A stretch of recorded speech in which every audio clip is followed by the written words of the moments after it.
With Miami finally punching their ticket to the NBA Finals, let's preview the upcoming series that will be tipping off on Thursday. Miami's going to be heading to Denver and they'll be coming off of short rest, but I think they do have some momentum, especially in that Game 7. It wouldn't surprise me if Miami comes into Denver and steals Game 1. They are actually undefeated in every Game 1 that's been on the road so far this postseason run.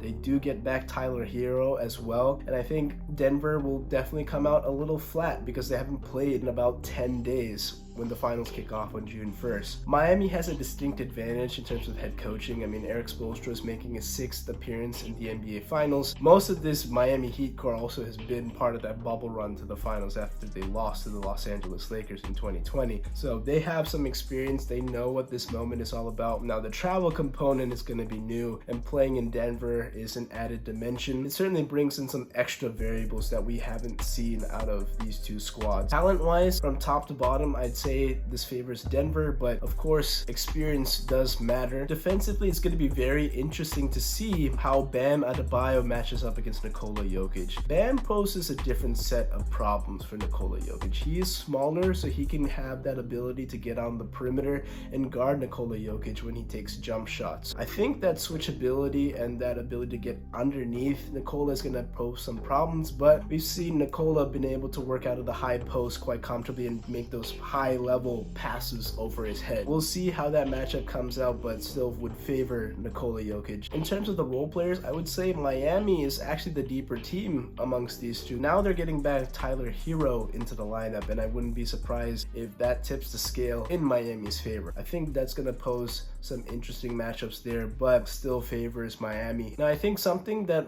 Denver can exploit is that size advantage. They do have Michael Porter Jr. and Aaron Gordon. Throw in Jeff Green too. Those are significantly bigger players than Miami typically has. I think with them also having the ability to shoot will pose some problems for Miami. So expect to see more minutes out of Kevin Love in this NBA Finals, because we've seen him be riding the bench for much of this run to the finals, but I think this series gives him a chance to get some minutes. So my prediction, I picked against this Miami Heat team for the beginning of this postseason run. Wouldn't be surprised again if they pulled this off. This would be the biggest upset I think in any NBA Finals, a 1 versus 8. But I like Nikola Jokic and the Denver Nuggets. I think home court advantage plays a big factor in this series. They also have the best player in this series in Nikola Jokic. I think the role players for Denver will come out a lot better for the Denver Nuggets, and they'll outplay Miami's role players. So I'm going to take the Denver Nuggets in 6 games, and they'll be NBA champions for the first time in franchise history.